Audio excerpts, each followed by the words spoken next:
എല്ലാവർക്കും നമസ്കാരം. എൻ്റെ പേര് പ്രേംകുമാർ. പിന്നെ കാവിൽ എന്നുള്ളത് അറിയപ്പെടുന്നൊരു പേരായതുകൊണ്ട് അതങ്ങ് സ്വീകരിച്ചു.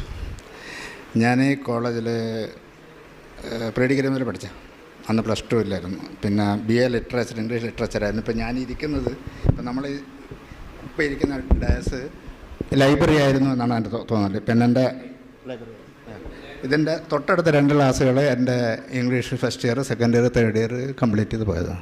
ഞാൻ അത്യാവശ്യം പൊളിറ്റിക്സിലുണ്ടായിരുന്നു. പിന്നെ എമർജൻസി ലാസ്റ്റ് ഇയർ +1 അതാണ് ഞാൻ കോളേജ് വിട്ടത്. പിന്നെ ഒരു മോശം സ്വഭാവം വെച്ചാൽ മടപ്പള്ളി കോളേജ് എൻ്റെ പേരിൽ ഒരു 56 കേസ് എനിക്ക് സമ്മാനിച്ചിട്ടുണ്ട്. അത് മേജർ കേസുകൾ അടിയന്തരാവസ്ഥയാണ്. പിന്നെ കോളേജിന് വേണ്ടിയിട്ട് ഒരു 7 കേസ്, ഒന്ന് സയൻസ് ബ്ലോക്ക് അടക്കം പല കാര്യത്തിനും വേണ്ടിയിട്ട്. കേസെന്ന് വെച്ചാൽ സ്ക്രാപ്റ്റ്, അത് വേറെ വിഷയം. പിന്നെ എമർജൻസി ടൈമിൽ ഒരു 4 മാസം എനിക്ക് ക്ലാസ്സിൽ വരാൻ പറ്റിയിട്ടില്ല. പോലീസ് വാണ്ടഡായിരുന്നു. ക്ലാസ് എടുക്കുമ്പോൾ വരും. എടച്ചേരി CI ഇവർ രാഘവൻ ഇസ്മായിലിനറിയാം. വരുന്നതിന് മുമ്പേ പേര് അറിയിക്കും, ഞങ്ങൾ വരുന്നുണ്ട്, ഒന്ന് മാറിക്കൊന്ന്. അതൊരു റൊട്ടീൻ ചെക്കപ്പ്. അതായിരുന്നു അന്നത്തെ രാഷ്ട്രീയം. പിന്നെ സ്കോളർഷിപ്പ് പറയുമ്പം അത് നല്ല കാര്യമാണ്. ഞങ്ങളൊരു സ്കോളർഷിപ്പ് ചെയ്തിരുന്നു, അതിതുപോലെ പൈസ പിരിച്ചിട്ടില്ല. അന്ന് മടപ്പള്ളി കോളേജിന് ചുറ്റും ഇസ്മായിലിനറിയായിരിക്കും, ഇസ്മായിൽ മടപ്പള്ളിക്കാരൻ തന്നെയാണല്ലോ, ഒത്തിരി കശുമാവും തോട്ടമുണ്ടായിരുന്നു, ഇല്ലായിരുന്നു.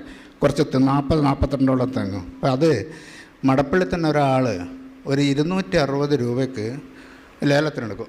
കമ്പൾസറി ഓപ്ഷനാണ്, അതിന് പറയാണ്ട് കട്ടിങ്. അപ്പം ഞങ്ങൾ അയാളോട് പറഞ്ഞ് മേലിൽ നിങ്ങളിത് എടുക്കാൻ പാടില്ല, ഇനി അഥവാ എടുത്താൽ ഇതിൻ്റെ പൂക്കല മുഴുവൻ ഞങ്ങൾ പൊട്ടിച്ചെടി, അതുകൊണ്ട് അതിന് മെനക്കെടണ്ട.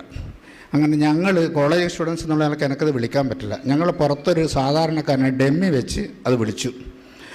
നേരത്തെ ആരോ പറഞ്ഞു, വേണുവട്ടൻ എന്ന് പറയുന്നൊരു സ്റ്റാഫ് ഉണ്ടായിരുന്നു അവിടെ, UD ക്ലർക്ക് വേണുവട്ടൻ, ആരെയായിരിക്കും എല്ലാവർക്കും കൂടെ പഠിച്ചാൽ. അപ്പോൾ അദ്ദേഹം എന്നോട് ചോദിച്ചു, 260 നീ എത്ര വിളിക്കും? ഞാൻ 275 ലേലം ക്ലോസ് ചെയ്തെന്നുണ്ട്. അങ്ങനെ 275 ക്ലോസ് ചെയ്ത്. 275 ക്ലോസ് ചെയ്താൽ 1 രൂപ കൊടുക്കാൻ ഞങ്ങളുടെ അടുത്ത് പൈസ ഇല്ല. അപ്പോൾ നമ്മൾ വേണോട്ട് പറഞ്ഞ് 3 ആഴ്ച ഞാൻ വെയിറ്റ് ചെയ്യും. 3 ആഴ്ച വെയിറ്റ് ചെയ്യും. അതിലെടുക്കുക അടക്കണില്ല, ലേലം ക്യാൻസലാവുന്നു. ലേലം. അപ്പോൾ ഒരു സൈഡ് ഒരാൾ എന്നോട് പറഞ്ഞു, നോക്കണം അതിൻ്റെ പൈസയുടെ പോക്ക്. ഞാൻ ഈ കയറി വരുന്ന സ്ഥലത്ത് ഞാൻ 1200 രൂപയ്ക്ക് ഞാൻ എടുത്തോളാം നിറച്ച്, 1 സൈഡ് മാത്രം. 3 സൈഡ് ഉണ്ട് ഇതിന്. 1200 അയാൾക്ക് കൊടുത്തു. പൈസ 200 പോക്കറ്റിലിട്ടില്ല, 1 രൂപ പോക്കറ്റിലിട്ടില്ല. 275 രൂപ ഇവിടെ അടച്ചു. ബാക്കി 3 സൈഡ് ഈ ഇതൊക്കെ മാങ്ങയൊക്കെ വന്നതിനും കൊടുത്ത് എല്ലാം കൂടെ 4200 രൂപക്ക് ഞങ്ങളത് സെയിൽ ചെയ്തു പലർക്കായിട്ട്. പിന്നെ തേങ്ങയും തെങ്ങും ക്വാർട്ടേഴ്സിൽ HSന് പറിക്കാൻ കൊടുത്തു. അത്യാവശ്യം ഞങ്ങൾ ഇളനീ പറിക്കുന്നല്ലാതായതുകൊണ്ട് ബാക്കി അവർക്ക് കൊടുത്തു. ഇനി 4200 രൂപക്ക് എന്ത് ചെയ്തു എന്ന് വെച്ചാൽ, ഇവിടെ നേരെ അത്താഴപ്പട്ടിണി ഉച്ചക്ക് ഒരു കുടിവെള്ളം ഇല്ലാത്ത കുട്ടികൾ, 2 ഡ്രസ്സ് ഇട്ട് വരുന്ന കുട്ടികൾ, ബുക്ക് വാങ്ങാൻ പറ്റാത്ത കുട്ടികളുണ്ടായിരുന്നു. അവരെ ലിസ്റ്റെടുത്ത് അവർക്ക് വേണ്ടി എല്ലാ സഹായം ചെയ്തെടുത്ത്. ആ സഹായം ചെയ്തതിൽ ഇപ്പം മരിച്ചുപോയ അച്ചുവേട്ടൻ, കോളേജിൽ നിങ്ങൾക്കറിയാം, ഉദയ ഹോട്ടൽ, അന്ന് ചോറിനെന്തോ 60-30 അങ്ങനെ 30 പൈസയായിട്ടാണ് ചോറിന്. അച്ചുവേട്ടനായിട്ടൊരു ഡീല് നടത്തി 15 പൈസക്ക് ചോറ് അവർക്ക് കൊടുക്കണം. ആ പൈസ ഞങ്ങൾ തരും. അങ്ങനെ ഞാനിരിക്കുന്ന 4 കൊല്ലം, ഞാൻ സെക്കൻഡ് പ്രീ ഡിഗ്രി മുതൽ ഫൈനൽ ഡിഗ്രി വരെ അത് ഞാൻ നടത്തിയിട്ടുണ്ട്. പിന്നെ 1 കൊല്ലം കൂടി നടത്തി. പിന്നെ എന്ത് ചെയ്തെന്ന് ഞങ്ങൾക്കറിയില്ല. അപ്പോൾ അങ്ങനൊരു സ്കോളർഷിപ്പ് അറിയാത്ത പഠിക്കാൻ ഈ നിർധനായ കുട്ടികൾക്ക് ഞങ്ങൾ ചെയ്തിട്ടുണ്ട്. പിന്നെ അതിനുശേഷം ഞാൻ കോളേജ് വിട്ടു, PG എടുത്തു. പിന്നെ ഒരു 1 ഇയർ ചിന്മയിൽ ക്ലാസ് എടുത്തു. പിന്നെ അതിനുശേഷം ഗൾഫിലേക്ക് പോയി. എൻ്റെ സബ്ജക്റ്റ് ലിറ്ററേച്ചറാണെങ്കിലും ഞാനത് ഇൻ്റർനാഷണൽ ബാങ്കിലാണ് ജോയിൻ ചെയ്തത്. പിന്നെ ജോയിൻ ചെയ്ത് ഇൻ്റർനാഷണൽ ഡിപ്പാർട്ട്മെൻറ്റിൽ തന്നെ ആയി. അത് കഴിഞ്ഞ് 1 ഇയർ കൊണ്ട് ഞാൻ ട്രഷറിയിലെത്തി. ട്രഷറി മാനേജറായി, ട്രഷറിയുടെ സീനിയർ മാനേജർ. അതായത് എൻ്റെ സബ്ജക്റ്റ് ഇംഗ്ലീഷാണ്. നേരത്തെ അരവിന്ദ് പറഞ്ഞ പോലെ ഞാൻ വർക്ക് ചെയ്ത മുഴുവൻ മാത്സിലാണ്. ട്രഷറി ഇവിടുത്തെ ബാങ്കിങ് സിസ്റ്റം പോലെയല്ല ഇൻ്റർനാഷണൽ ബാങ്കല്ല. അതിന് ഓപ്ഷൻസും ലിക്വിഡ് ഒരുപാട് പേര്. ഇവിടുത്തെ ബാങ്കിങ് സെക്ടർ എന്ന് വെച്ചാൽ സ്വിസ് ബാങ്ക് സൈസിൽ പോകുകയെന്ന് വെച്ചാൽ ഇറ്റ് ഇസ് നത്തിങ്. ഇവിടെ ജസ്റ്റ് ലോൺ കൊടുക്കും, ഡെപ്പോസിറ്റ് ചെയ്യാൻ പൈസ, അതിൻ്റെ പറഞ്ഞല്ലോ. അവിടെ സ്വാപ്പ്, ഔട്ട്റേറ്റ്, അങ്ങനെ ഒരുപാട് കാര്യങ്ങളുണ്ട്. അത് പഠിക്കുക തന്നെ വേണം. ഞാൻ എനിക്ക് UK ട്രെയിനിങ് തന്നിരുന്നവർ അങ്ങനെയുണ്ട്. പിന്നെ എൻ്റെ ഇൻ്റർവ്യൂവിന് ഒരു രസം ഉണ്ടായിരുന്നു. ഇൻ്റർവ്യൂവിന് പോകുന്ന സമയത്ത് ഞാൻ എക്സീഡ് ചെയ്യുന്നുണ്ട് സമയം, ഒരു 5 മിനിറ്റ് കൂടി. പിന്നെ ഇൻ്റർവ്യൂവിന് പോകുന്ന സമയത്ത് എൻ്റെ അന്നത്തെ CEO ആയിരുന്ന പോൾ ഷിഫാനി എന്ന് പറയുന്ന ഒരു 7 അടി ഹൈറ്റും ആ വണ്ണമുള്ള ഒരാൾ അയാളിരിക്കുകയാണ്. അവിടെ ജോലിക്ക് ഇൻ്റർവ്യൂവിന് വന്നവർ മുഴുവൻ ഒത്തിരി പേരുണ്ടായിരുന്നു. അവിടെ 10 years ജോലിയൊക്കെ ചെയ്യുന്ന ആൾക്കാരാണ്. ഞാനൊരു സാധാരണ പിന്നെ ടീഷർട്ടും പേരോടെ പോയത്. എന്നോട് ആദ്യം ചോദിച്ചത് what do you know about banking, what do you know about banking.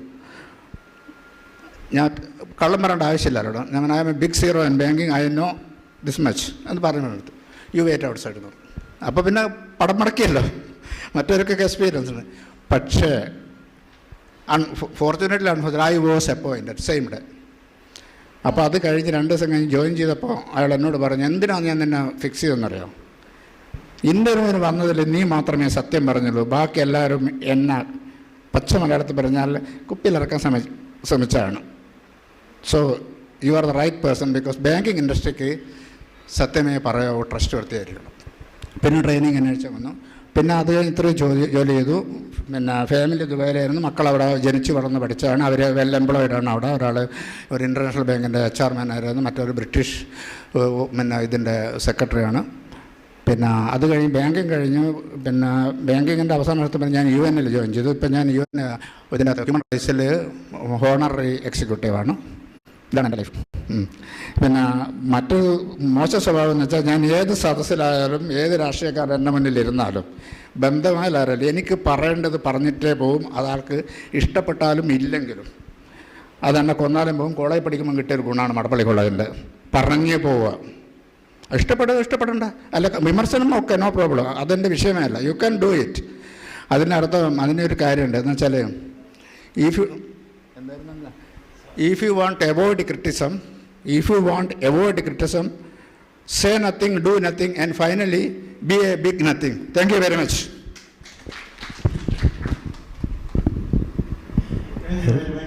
Rajan PP.